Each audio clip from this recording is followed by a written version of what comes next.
Adele sparks the conversation about cultural appreciation versus appropriation. London's Notting Hill Carnival is one of the world's largest street festivals. The annual event celebrates African Caribbean culture. Of course, this year, due to the pandemic, it's canceled. Adele posted on Instagram to mark what would have been the start of the event. She wore a Jamaican flag bikini top, a gold chain, and Bantu knots, a traditional African hairstyle. While some loved her look, others accused her of cultural appropriation. USA Today entertainment reporter Rasha Ali joins us now.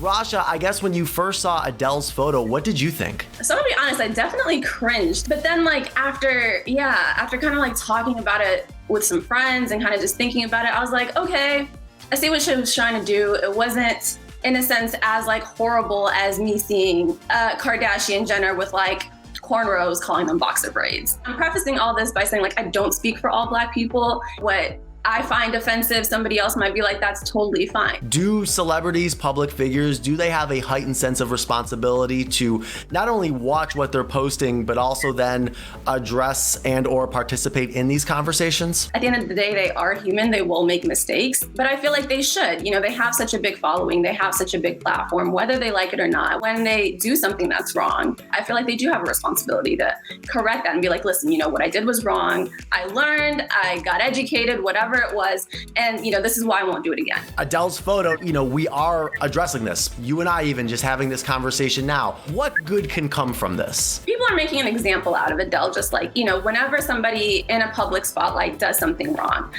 it's okay, this is, let's talk about this. Why is this wrong? And so these conversations continue to be had, and people, and maybe not the first time, not the second time, not the third time, but maybe the 10th time people will get it. And maybe this conversation will be the reason that, a kid this Halloween won't dress up as a Native American warrior, or a person will think twice about donning blackface for something, and I feel like these conversations are important to keep this at the forefront, to let people know that, you can't just go and wear box braids and just be like, yeah, this is a trendy new hairstyle that I just came up with. No, you have to understand that it's a long line of history. It's rooted in Blackness. It's rooted in Black women wearing these hairstyles. Why? And understanding that, just because it looks cute doesn't mean there isn't a story behind that, and there wasn't a burden carried behind that, and still is being carried for that matter in some instances, right? Right, exactly.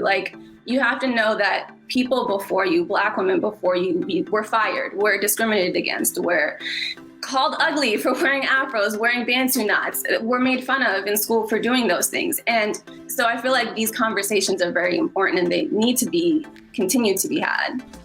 Hey, thanks for watching. If you like this video, check out these other videos from USA Today Entertainment to stay up to date on all of the latest celebrity news.